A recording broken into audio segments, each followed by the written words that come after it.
जुलाई 2013 एक train 2900 kilometre की दूरी तय करते हुए वाशिंगटन सिटी की ओर आ रही होती है। तभी ट्रेन का पहिया पटरी से उतर जाती है और देखते ही देखते ट्रेन ही पलट जाती है। इस ट्रेन में लोड किया गया था 6 प्लेन के ढांचे, जो लुढ़कते हुए नदी में जा गिरता है। आखिर प्लेन बनाने वाली कंपनी इतनी दूरी से पार्ट्स को क्यों मंगवाया? आखिर कितना मुश्किल होता है इन प्लेन को बनाना, जिसकी वजह से उन्हें दुनिया भर से पार्ट्स को ऑर्डर करके वाशिंगटन लाना पड़ता है। आइए इस पूरे प्रोसेस को समझते हैं विस्तार से आज के इस वीडियो में। दोस्तों, जब कभी भी किसी एयरपोर्ट में हम प्लेन को देखते हैं तो हमें प्लेन का एक कंप्लीट ढांचा दिखाई देता है। एक ऐसा ढांचा जहां पर प्लेन का विंग्स है, टेल है, इंजन है, कॉकपिट है, एक कंप्लीट ढांचा तैयार है। लेकिन हम ये अंदाजा भी नहीं लगा पाते कि इसके पीछे की क्या कहानी है। फॉर एग्जाम्पल, इस बोइंग 737 को लगभग 5 लाख टुकड़ों को जोड़कर बनाया गया है। वही बोइंग 777 जैसे प्लेन्स को बनाने के लिए 30 लाख टुकड़ों को एक साथ जोड़ा जाता है, तब जाकर इस तरह का प्लेन तैयार होता है। पर आखिर ये सब होता कहाँ है और कैसे? ये है वाशिंगटन। यहाँ पर करीब 70 सालों से मौजूद है बोइंग रेंटन फैक्ट्री। उन दिनों यहाँ बोइंग C-97 प्लेन बनाया करती थी। ये फैक्ट्री 11 लाख स्क्वायर किलोमीटर में फैला हुआ है, जिसमें कि एक रनवे भी शामिल है। यहाँ से प्लेन बन जाने के बाद इसी रनवे से टेक ऑफ करके डायरेक्ट डिलीवरी के लिए निकल जाता है। शुरुआती दौर में बोइंग कंपनी के लिए सबसे बड़ी समस्या ये नहीं थी कि प्लेन को डिलीवर कैसे किया जाए, बल्कि समस्या प्लेन के ढांचे को यहाँ तक लाने की थी। बोइंग के पार्ट्स को हजारों किलोमीटर दूर से मंगवाना पड़ता था, जो ज्यादातर शिप्स के माध्यम से या फिर बाय रोड लाया जाता था। लेकिन इस सब में एक लिमिटेशन ये थी कि एक ट्रक एक बार में सिर्फ एक ही ढांचे को ला सकता था, और रोड में अगर कुछ अड़चन आ गई, टायर पंचर हो गया या टायर ब्लास्ट हो गया या फिर ट्रैफिक में फंस गया, इस तरह के बड़ी गाड़ियों को घूमने के लिए भी बहुत बड़ी जगह चाहिए। उतनी जगह अगर अवेलेबल नहीं है, तब भी इसके डिलीवरी में प्रॉब्लम हो सकती है। इस तरह की बहुत सारी समस्याएं थी जो बोइंग कंपनी को प्लेन के ढांचे को वाशिंगटन लाने में फेस करना पड़ रहा था। अब तक यहाँ बोइंग 737 का बनना शुरू नहीं हुआ था। बोइंग को पता था कि अगर एविएशन में उसे एक लंबी रेस का घोड़ा बनना है तो प्रोडक्शन को हाई करना पड़ेगा और दुनिया को एक आइकॉनिक प्लेन बनाकर देना पड़ेगा। और यहीं पर एंट्री होती है बोइंग 737 की। इस प्लेन में तो वैसे 5 लाख पार्ट्स को जोड़ना था, जिसमें लाखों छोटे छोटे पार्ट्स थे जिन्हें आराम से डिलीवर तो किया जा सकता था। लेकिन बस एक दिक्कत थी प्लेन के मेन ढांचे की, यानी कि इसके फ्यूजलेज की, जिसे 2900 किलोमीटर की दूरी से वाशिंगटन लाना था। इन ढांचों को विचिता में बनाया जा रहा था।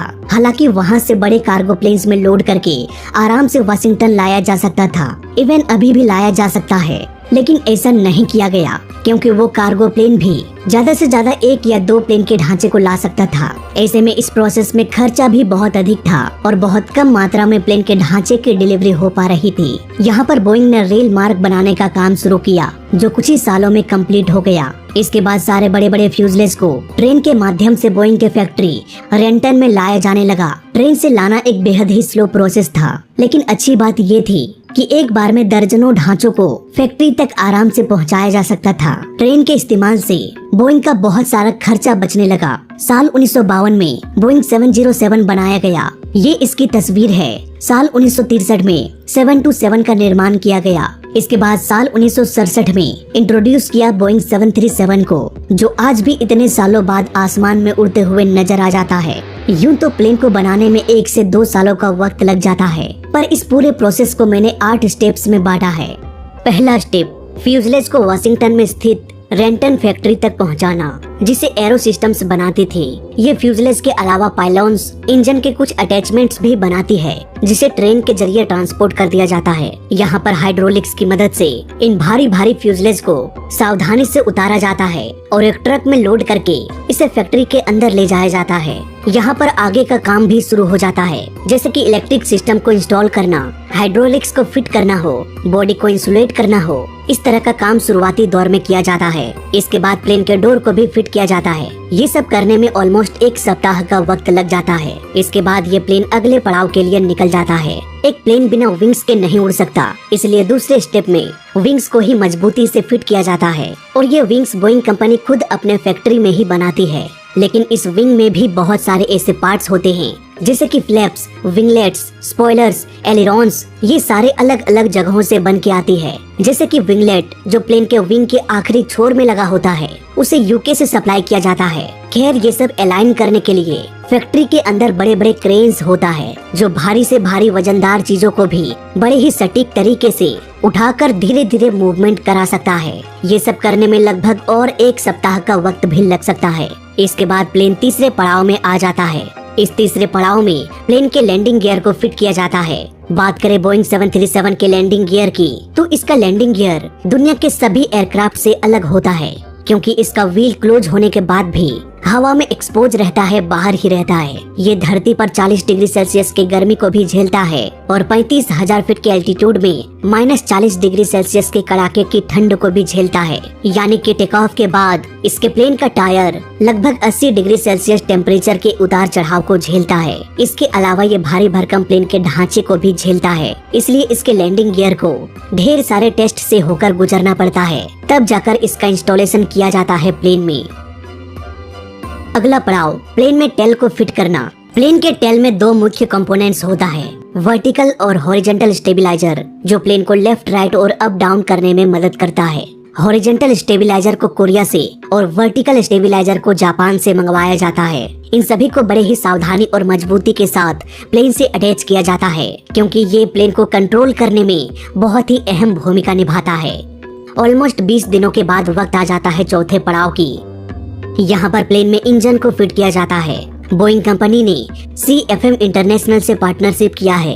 ये एक इंजन बनाने वाली कंपनी है जो ऑस्ट्रेलिया, फ्रांस और US में भी है। यहाँ पर आने वाला ज्यादातर इंजन US मेड ही होता है। बोइंग खुद इन इंजन्स की टेस्टिंग करता है और ढेर सारे जांच के बाद इसे प्लेन के विंग्स में फिट कर दिया जाता है। उधर दूसरे जो इंजीनियर है वो प्लेन के इंटीरियर के काम को जारी रखता है, जैसे कि प्लेन के अंदर सीट्स लगाना, वायरिंग को कवर करना, लगेज स्टोरेज को फिट करना, सीट्स लगाना, प्लेन में विंडो इंस्टॉल करना और कुछ इम्पोर्टेंट पार्ट्स जैसे प्लेन के कॉकपिट को तैयार करना, सारे इलेक्ट्रिक सिस्टम की टेस्टिंग करना, सारे पार्ट्स की कनेक्टिविटी हाइड्रोलिक के साथ लिंक करना। ये सब कुछ होने के बाद प्लेन 5वें पड़ाव पर आ जाता है। यहाँ पर प्लेन को उड़ा के देखा जाता है ताकि ये पता चल सके कि जितने भी पुर्जों को जोड़ा गया है वो सब सही से काम कर रहा है या नहीं। इस वक्त प्लेन का कलर कुछ ऐसा होता है, ये आपको दुनिया में कहीं और देखने को नहीं मिलेगा सिवाय बोइंग के फैक्ट्री के। इसका इनिशियल कलर ग्रीन ही होता है।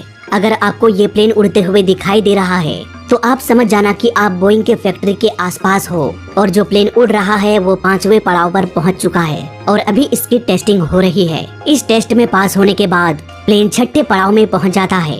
यहाँ पर प्लेन को पेंट किया जाता है। प्लेन को एयरलाइन कंपनी के हिसाब से पेंट किया जाता है। प्लेन किस एयरलाइन कंपनी का है, उसकी क्या रिक्वायरमेंट्स है, वो सब कुछ ध्यान में रखते हुए प्लेन को पेंट किया जाता है। पेंट करने के बाद इसे रनवे की ओर ले जाया जाता है। इसके बाद ये अपनी पहली उड़ान भर के अपने एयरलाइन कंपनी के पास पहुंच जाता है जिसने इस प्लेन को ऑर्डर किया है।